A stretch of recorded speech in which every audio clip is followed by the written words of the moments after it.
Hello everyone, मैं doctor प्रगति गुप्ता और आज हम डिस्कस करने वाले हैं सबसे इम्पॉर्टेंट टॉपिक के बारे में जो हर एक किडनी फेलियर के पेशेंट के माइंड में क्वेरी बनी रहती है। बहुत सारे क्वेश्चंस होते हैं इसके रिगार्डिंग। वो है डाइट। मैं क्या खा सकता हूँ, क्या नहीं खा सकता हूँ, कितनी क्वांटिटी में खाना है, कहीं थोड़ा सा खाना एक्स्ट्रा खाने से मेरे लेवल्स तो नहीं जंप कर जाएंगे। जब भी हम एक किडनी फेलियर के पेशेंट से बात करते हैं तो बहुत सारी क्वेरीज, बहुत सारे क्वेश्चंस उसके माइंड में एक साथ होते हैं।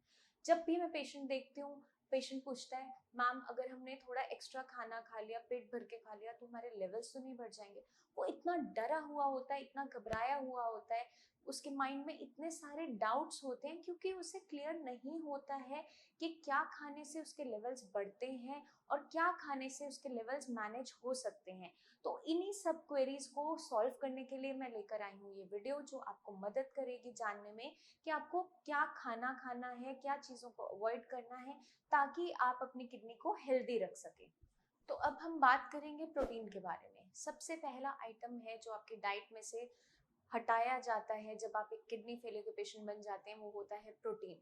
प्रोटीन आपकी बॉडी का वैसे तो मेजर बिल्डिंग ब्लॉक है, आपकी इम्यूनिटी को बढ़ाने में मदद करता है, आपकी बॉडी को स्ट्रेंथ देता है, आपकी बॉडी की ग्रोथ में मदद करता है। लेकिन वहीं एक किडनी फेलियर के पेशेंट के लिए यही एक्स्ट्रा प्रोटीन हार्मफुल बन जाता है। ऐसा क्यों होता है ये जानना जरूरी है, क्योंकि आपकी बॉडी के अंदर जो वेस्ट मटेरियल बन रहा होता है, जब आपकी किडनीज खून को फिल्टर नहीं कर रही है, यूरिन के रास्ते उस गंदगी को बाहर नहीं निकाल रही है, तो देखा क्या जाता है कि आपके क्रिएटिनिन लेवल, यूरिया लेवल बढ़ने शुरू हो जाते हैं। अब जो ये क्रिएटिनिन है, ये है क्या? क्रिएटिनिन एक ऐसा वेस्ट प्रोडक्ट है जो आपकी मसल्स बनाती हैं और आपकी मसल्स बनी होती है प्रोटीन से। तो जब भी हम खाने में एक्स्ट्रा प्रोटीन लेते हैं डाइट में, जैसे दालें हैं, नॉन वेजिटेरियन आइटम्स है, दूध है, दही है, छाछ, पनीर है, ये सब जब हम एक्स्ट्रा अमाउंट में लेते हैं तो किडनी फेलियर के पेशेंट के अंदर ऑलरेडी फिल्ट्रेशन नहीं हो पा रही है, उसकी किडनीज फिल्टर आउट नहीं कर रही है सारे टॉक्सिक लेवल्स को, तो बॉडी के अंदर सारी गंदगी इकट्ठी होनी शुरू होती है। और साथ के साथ अगर बाहर से हम एक्स्ट्रा अमाउंट ऑफ प्रोटीन लेंगे तो हमारे मसल्स एक्स्ट्रा वेस्ट मटेरियल बनाएंगे जो कि क्रिएटिनिन है। क्रिएटिनिन जैसे जैसे बढ़ता चला जाएगा, आपकी बॉडी में बहुत सारी कॉम्प्लिकेशंस आनी शुरू हो जाती है। इसीलिए सबसे पहले जो किडनी फेलियर के पेशेंट के डाइट के अंदर कट डाउन किया जाता है वो होता है प्रोटीन, ताकि उसके जो क्रिएटिनिन लेवल है वो तेजी से डाउन होने शुरू हो जाए और पेशेंट को ज़्यादा कॉम्प्लिकेशन से जूझना ना पड़े। अभी हमने बात की प्रोटीन के बारे में। अब इसके अंदर भी कुछ एक्सेप्शंस होती है। जिन पेशेंट्स का डायलिसिस चल रहा होता है उनकी बॉडी में बहुत ज़्यादा वीकनेस तैयार हो जाती है, उन्हें बहुत ज़्यादा लेथार्जी फील हो रही होती है, बहुत ज़्यादा कमज़ोरी आ रही होती है। तो उस कंडीशन के अंदर उनकी बॉडी में रिक्वायरमेंट होती है प्रोटीन लेने की।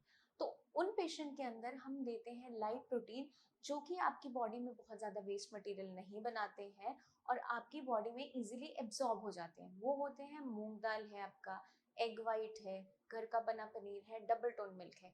ये आपकी बॉडी को एनर्जी भी दे देते हैं और बहुत ज़्यादा वेस्ट मटेरियल नहीं बनाते हैं। तो पेशेंट के अंदर देखा क्या जाता है, जिनका डायलिसिस चल रहा होता है, बहुत तेज़ी से लेवल्स जंप नहीं करते और साथ के साथ उनकी बॉडी में कुछ एनर्जी बनी रहती है ताकि वो डायलिसिस को सह सके। तो ये जानना ज़रूरी हो जाता है कि आपको प्रोटीन लेना है, नहीं लेना है। ये आपको डिसाइड करना है, अपनी कंडीशन को डिफरेंशिएट करना है। वो आप अब जान ही गए होंगे कि अगर आपका डायलिसिस चल रहा है तो आपको लाइट प्रोटीन खाने में लेते रहना है ताकि आपकी बॉडी के अंदर प्रोटीन की कमी ना बने। क्योंकि अगर बहुत लंबे समय तक आपका डायलिसिस चल रहा है, आपकी बॉडी में प्रोटीन की बहुत ज़्यादा कमी होने लग गई है और आप बाहर से प्रोटीन नहीं ले रहे हो, तो देखा क्या जाता है, आपकी बॉडी के अंदर पानी भरना शुरू हो जाता है। क्योंकि जब भी आपका सीरम एल्बुमिन है, ग्लोबुलिन है, टोटल प्रोटीन बॉडी में से कम होना शुरू होता है, तो आपकी बॉडी के अंदर एक टेंडेंसी तैयार हो जाती है फ्लूइड को अक्यूमुलेट होने की, फ्लूइड रिटेंशन की एक टेंडेंसी बन जाती है। तो आपके पेट में पानी भरना शुरू हो जाता है, जिसे हम एसाइटिस कहते हैं। आपके पैरों में बहुत ज़्यादा सूजन आ जाती है, आपकी आईज के नीचे बहुत ज़्यादा स्वेलिंग बनने लग जाती है।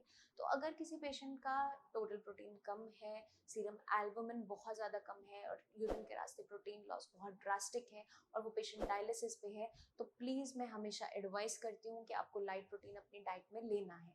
तो अगर आपके माइंड में कोई भी डाउट है कि आपकी कंडीशन के अकॉर्डिंग आपको नहीं समझ में आ रहा है आपको प्रोटीन लेना है, कितना लेना है, या बिल्कुल बंद करना है, तो आप नीचे दिए हुए नंबर पे कॉल करके हमारी टीम ऑफ डॉक्टर से बात कीजिए। मुझसे आकर आप मिल सकते हैं, बात कर सकते हैं, क्लियर कर सकते हैं कि आपको डाइट में प्रोटीन लेना है, नहीं लेना है। वो हम डिसाइड करेंगे आपकी रिपोर्ट्स एक बार देखने के बाद, आपकी कंडीशन को पूरी तरह से जज करने के बाद। उसी के बाद पेशेंट को पूरी तरह से एडवाइस किया जाता है कि खाने में उसको क्या क्या लेना है। तो अब हम नेक्स्ट जो आइटम है उसके बारे में बात करेंगे, वो है वेजिटेबल्स। वेजिटेबल्स के अंदर अब आप अगर किडनी फेलियर के पेशेंट हैं तो आपको कुछ खास चीज़ों का ध्यान रखना है। आपकी बॉडी के अंदर जो पोटेशियम लेवल है वो बहुत तेज़ी से जंप कर जाते हैं अगर आप पत्तेदार साग सब्जी खा रहे हैं, आलू खा रहे हैं। तो आपको जितनी भी हाई पोटेशियम वेजिटेबल्स है उनको अपनी डाइट में से बिल्कुल एक्सक्लूड करना होता है। अब सिंपल सा एक रूल है याद रखने का कि कौन सी वेजिटेबल्स हाई पोटेशियम है और आपको अवॉइड करनी है।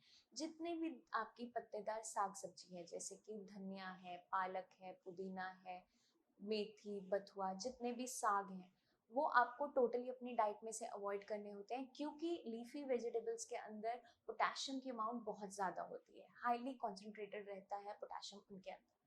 और जितनी भी आपकी रूटी वेजिटेबल्स हैं जो ज़मीन के नीचे लगती है, वो आपको टोटली अवॉइड करनी होती है, जैसे कि आलू है, शकरकंदी है, जिमीकंद है, शलगम है। वो आपको नहीं लेना है अपनी डाइट में। इसमें से 3 एक्सेप्शंस ऐसी है जो ज़मीन के नीचे तो लगती है सब्जी, लेकिन आप ले सकते हो क्योंकि उसके अंदर पोटेशियम की अमाउंट बहुत ज़्यादा नहीं होती है। वो होता है गाजर, मूली और प्याज। तो 3 ऐसी सब्जियां हो गई जो आप खा सकते हो, सेफली किडनी फेलियर का पेशेंट ले सकता है। अब जितने भी पत्तेदार साग सब्जी हैं, जमीन से नीचे वाली सब्जियां हैं, वो आपको नहीं लेनी है। वो आपको याद रहेगा इजीली। 3 एक्सेप्शंस हैं, गाजर, मूली, प्याज, जो आप सेफली ले सकते हैं और खाने में आपको लेने से एकदम से पोटेशियम लेवल जंप नहीं करेगा। अब हम नेक्स्ट बात करते हैं फ्रूट्स के बारे में। फ्रूट्स के अंदर जो एक किडनी फेलियर के पेशेंट को टोटली अवॉइड करने हैं वो है ड्राई फ्रूट्स। बादाम, पिस्ता, काजू, किशमिश, जितने भी आपके ड्राई फ्रूट्स हैं वो आपको टोटली बंद करने हैं। किडनी फेलियर के पेशेंट को बिल्कुल नहीं लेने हैं, ना ही ड्राई फॉर्म में, ना ही भिगो कर, किसी भी फॉर्म में नहीं लेना है।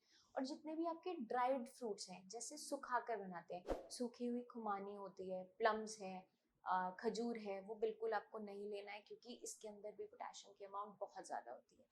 केला है, नारियल पानी है, गुड़ है, ये सारी की सारी चीज़ें पूरी भरपूर रहती हैं पोटेशियम के साथ। लोग जो हेल्दी हैं वो आराम से ले सकते हैं, उनकी हेल्थ को इम्प्रूव करने में ये मदद करते हैं। बट वहीं एक किडनी फेलियर के पेशेंट के लिए ये सारी चीज़ें बहुत ज़्यादा हार्मफुल साबित होती हैं, क्योंकि आपके ब्लड के अंदर पोटेशियम के लेवल्स बहुत तेज़ी से जंप करवा देती हैं।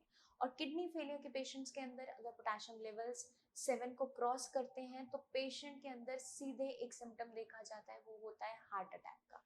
आपके जो हार्ट के मसल्स हैं वो एरिदमिया में चले जाते हैं, आपका हार्ट ठीक से पंप नहीं कर पाता और आपको एकदम से हार्ट अटैक आ सकता है। इसलिए सबसे पहले हम क्लियर करते हैं कि पेशेंट को हाई पोटेशियम चीज़ें बिल्कुल नहीं लेनी है अपनी डाइट में से। अब पेशेंट को ये तो हमने बता दिया कि नहीं क्या खाना, क्या नहीं खाना है। अब सबसे पहले एक पेशेंट आकर क्या पूछते हैं, अभी इतनी सारी आपने लिस्ट सब कुछ क्रॉस कर दिया, बट मैं खाऊं क्या मैम? क्या मैं खाने में ऐसा लूं जिससे मुझे एनर्जी भी मिले, मेरा पेट भी भरे और साथ के साथ मेरे लेवल्स भी ना बढ़े? तो उसके लिए बहुत सी सब्जियां और भी है जो आप खा सकते हैं। जितनी भी सब्जियां आपकी फ्रूट के फॉर्म में लगती है, पौधे पे लगती है, जैसे बैंगन है, टमाटर है, भिंडी है, ये सारी की सारी सब्जियां आप सेफली खा सकते हैं। जितनी भी आपकी बेल पे लगने वाली सब्जियां हैं, जैसे करेला है, खीरा है, पम्पकिन है, ये सारी की सारी सब्जियां, जितने भी गार्ड्स हैं, बॉटल गार्ड है, बिटर गार्ड है, ये सारे के सारे आप ले सकते हो, क्योंकि इसके अंदर पोटेशियम की मात्रा काफ़ी हद तक कम रहती है। पोटेशियम तो हर चीज़ के अंदर है, लेकिन क्वांटिटी उसकी काफ़ी लोअर साइड रहती है, तो किडनी फेलियर के पेशेंट के लिए बिल्कुल सेफ होता है ये सब लेना। अब ये तो मैंने आपको बता दिया। अब फ्रूट्स में एक सिंपल फंडा आपको याद रखना है, जो भी पेशेंट्स डायबिटिक है उनको 1 कप फ्रूट से ज़्यादा नहीं लेना है, 150 ग्राम ऑफ फ्रूट से अबव नहीं लेना है। उसके अंदर भी आप क्या ले सकते हो, एप्पल ले सकते हो, पपाया ले सकते हो, जामुन ले सकते हो, बट आपको 1 कप को क्रॉस नहीं करना है। क्वांटिटी हमेशा ध्यान में रखनी है। 150 ग्राम फ्रूट से ज़्यादा डेली फ्रूट की अमाउंट नहीं लेनी है। वहीं खाने के साथ ऐसा कुछ नहीं है। अगर आपको भूख लग रही है तो आपने पेट भर के खाना खाना है, उसमें आपने कुछ नहीं करना है। आपकी चीज़ों की जो सिलेक्शन है वो उसका आपको ध्यान रखना है। क्वांटिटी पे आपने ऐसा कुछ रिस्ट्रिक्शन नहीं लगानी है, क्योंकि आपकी बॉडी को एनर्जी भी चाहिए, क्योंकि ऑलरेडी बहुत सारी चीज़ें आपकी बंद चल रही होती है, क्योंकि आपका प्रोटीन बंद है, आपके जितने भी डेयरी प्रोडक्ट्स हैं वो टोटली बंद होते हैं। तो आपको खाने में अपनी डाइट को, अपनी एपेटाइट को कर्ब नहीं करना है, कम नहीं करना है, भूख के अकॉर्डिंग खाना खाना है, लेकिन आपकी जो सिलेक्शन है वो सही होनी चाहिए। वही सिलेक्शन जो आपको ठीक से करनी है वो इस वीडियो की हेल्प से आप कर पाएंगे। अभी तक हमने बात की प्रोटीन के बारे में, फ्रूट्स के बारे में, वेजिटेबल्स के बारे में। अब हम बात करेंगे मसालों के बारे में। कौन सी स्पाइसेस आप खाने में यूज कर सकते हैं और किन चीज़ों का आपको खास ध्यान रखना है। अब पेशेंट के खाने में हमें ये ध्यान रखना है, उसको टोटली ऐसा भी खाना नहीं देना है कि पेशेंट खाना खाना ही बंद कर दे। टोटली बॉइल्ड खाना नहीं देना है। आप खाने में मसाले इस्तेमाल कर सकते हो। आपको जो खास ध्यान रखना है वो इस चीज़ का रखना है कि उसके खाने के अंदर ऑयल की अमाउंट और सॉल्ट की अमाउंट, मिर्ची की अमाउंट कम रहनी चाहिए। तो हमें क्या ध्यान रखना है, आप जीरा यूज़ कर सकते हो, धनिया यूज़ कर सकते हो, हल्दी यूज़ कर सकते हो, गरम मसाला यूज़ कर सकते हो, लेकिन आपको खाने के अंदर नमक का अमाउंट बहुत ज़्यादा नहीं डालना है। खाने में हम सिर्फ सेंधा नमक यूज़ करेंगे, वो भी तब अगर पेशेंट का जो डायस्टोलिक बीपी है, नीचे वाला बीपी, जैसे 120/80 नॉर्मल बीपी होता है, अगर नीचे वाला जो लेवल है जो 80 था वो 80 से क्रॉस हो जाता है, 80 से प्लस रहता है, 80 से अबव रहता है, उस कंडीशन के अंदर पेशेंट को खाने में नमक बिल्कुल बंद करना होता है। लेकिन अगर आपका बीपी अच्छे से मेंटेन्ड है, आपका बीपी 120/70 है, 80 है, तो आप पिंच ऑफ सॉल्ट हर मील में थोड़ा थोड़ा नमक डाल सकते हो, लेकिन आपको सेंधा नमक ही यूज करना है। क्योंकि मार्केट में जितने भी आपके लो सोडियम सॉल्ट्स आते हैं, उसके अंदर क्या देखा जाता है, सोडियम की मात्रा को कम करते हुए पोटेशियम की मात्रा उसके अंदर ज़्यादा होती है। तो जो भी पेशेंट लो सोडियम सॉल्ट्स ले रहे होते हैं, उनकी रिपोर्ट के अंदर बहुत तेज़ी से जंप देखा जाता है पोटेशियम लेवल्स का, जो कि बहुत ज़्यादा हार्मफुल होते हैं। इसलिए सॉल्ट का सही सिलेक्शन करना बहुत ज़्यादा इम्पॉर्टेंट हो जाता है। इसका एक सिंपल तरीका है जानने का। अगर आपका बीपी मेंटेन्ड है, सही रहता है, नीचे वाला बीपी 70 से 80 के बीच में है, तो आप पिंच ऑफ सॉल्ट ले सकते हैं, वो भी सेंधा नमक, जिसको आप रॉक सॉल्ट कहते हैं, हिमालयन सॉल्ट कहते हैं। और अगर आपका बीपी 80 से प्लस आ रहा है तो आपको नमक नहीं लेना है, उस चीज़ का खास ध्यान रखना है। आपके खाने के अंदर टेस्ट होना चाहिए, लेकिन बिल्कुल बॉइल्ड खाना नहीं होना चाहिए पेशेंट का, क्योंकि पेशेंट खाना खाना छोड़ देता है। एक दिन खा सकता है, 2 दिन खा सकता है, लेकिन पूरी जिंदगी के भर ऐसा खाना नहीं खाया जाता। वो हमें समझना ज़रूरी है। उसके खाने के अंदर आप थोड़ा सा देसी घी यूज़ कर सकते हो, मस्टर्ड ऑयल यूज़ कर सकते हो, ऑलिव ऑयल यूज़ कर सकते हो, लेकिन बहुत ज़्यादा क्वांटिटी नहीं यूज़ करनी है। आपको जो खाना है उसके अंदर मसाले डालने हैं, लेकिन मिर्ची आप सिर्फ ब्लैक पेपर यूज़ कर सकते हो और बहुत ज़्यादा मिर्ची नहीं इस्तेमाल करनी है। अभी तक हमने बात की प्रोटीन इंटेक के बारे में, वेजिटेबल्स के बारे में, फ्रूट्स के बारे में और स्पाइसेस के बारे में। अब हम बात करेंगे सबसे इम्पॉर्टेंट पार्ट के बारे में, वो है वाटर इंटेक।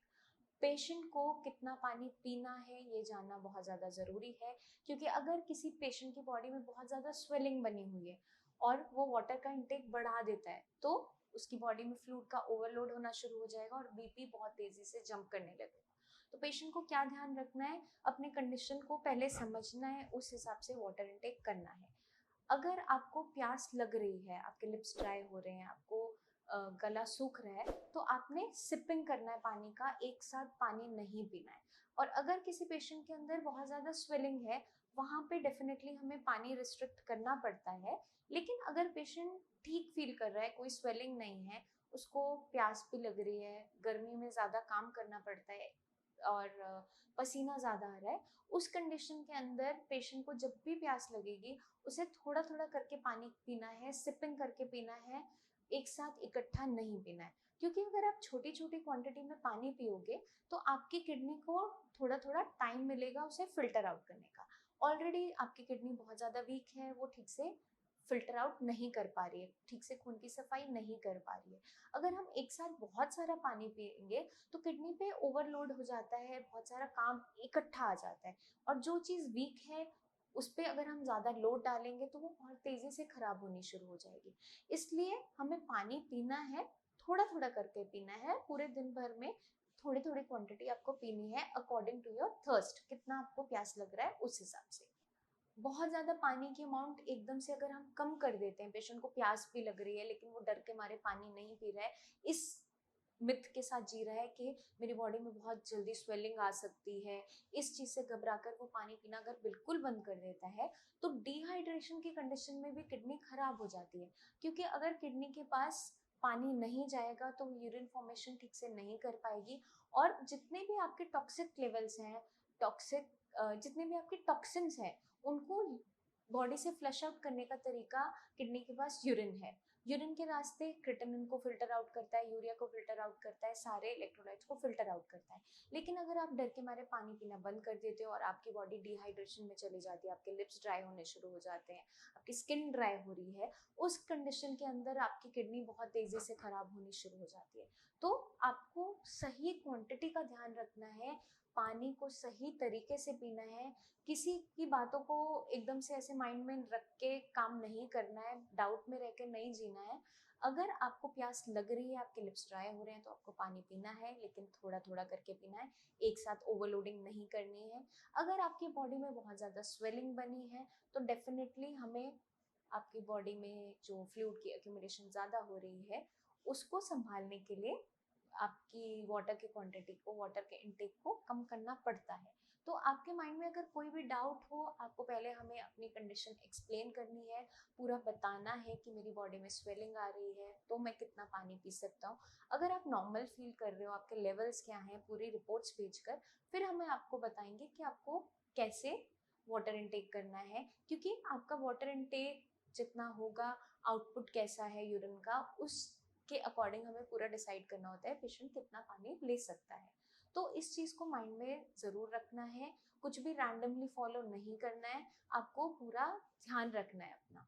आई होप ये वीडियो मदद करेगी आपको डाइट की इम्पोर्टेंस के बारे में जानने में, और क्या खाना है क्या नहीं खाना है एक किडनी फेलियर के पेशेंट को। अगर आपके माइंड में फिर भी कोई डाउट है तो आप नीचे दिए हुए नंबर पर कॉल करके हमसे बात कर सकते हैं। हमारी टीम ऑफ डॉक्टर्स से अपनी कंडीशन के बारे में डिस्कस कर सकते हैं, आपको क्या खाना है, आपको क्या नहीं खाना है, उनसे आप पूरा पूछ सकते हैं। अगर फिर भी आपके माइंड में कोई डाउट रह जाता है तो आप क्लिनिक पर आकर विजिट कर सकते हैं, हमसे मिल सकते हैं अपॉइंटमेंट लेकर। नीचे दिए हुए नंबर्स पर बस आपको कॉल करना है, और तब तक के लिए आपको एक छोटा सा काम करना है, अपना खास ध्यान रखना है। तो मिलते हैं हम नेक्स्ट वीडियो में जल्दी ही, जिसके अंदर मैं लेके आऊँगी बहुत सारी टिप्स जो आपकी किडनी की हेल्थ को इम्प्रूव करने में मदद करेंगी। तब तक के लिए आप अपना ध्यान रखिए। Take care.